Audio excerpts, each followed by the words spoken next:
everyone, welcome back to Banking and Crypto Guide. Today I'm going to be guiding you through how to log in to BrandSource Mastercard online. Watch the video till the end and don't forget to subscribe to our channel if you've not yet. Press the notification bell so that you'll never miss another upcoming upload from us. Open up a web browser to get started. In the URL box, type in BrandSource Mastercard login and press enter.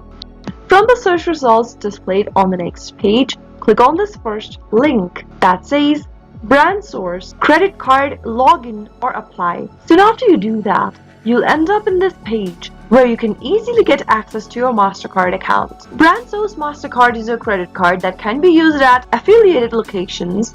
In this page, you can simply go ahead and enter your user ID associated with your account.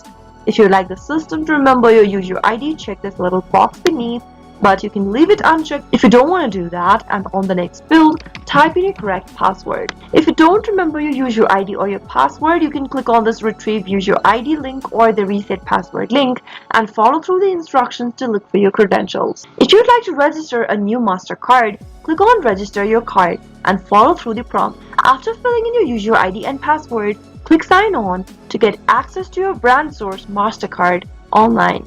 That is how it can be easily done. I hope the tutorial was helpful to you. If it was, go ahead and give us a thumbs up. I'll be back soon with more videos like this. Thanks for watching.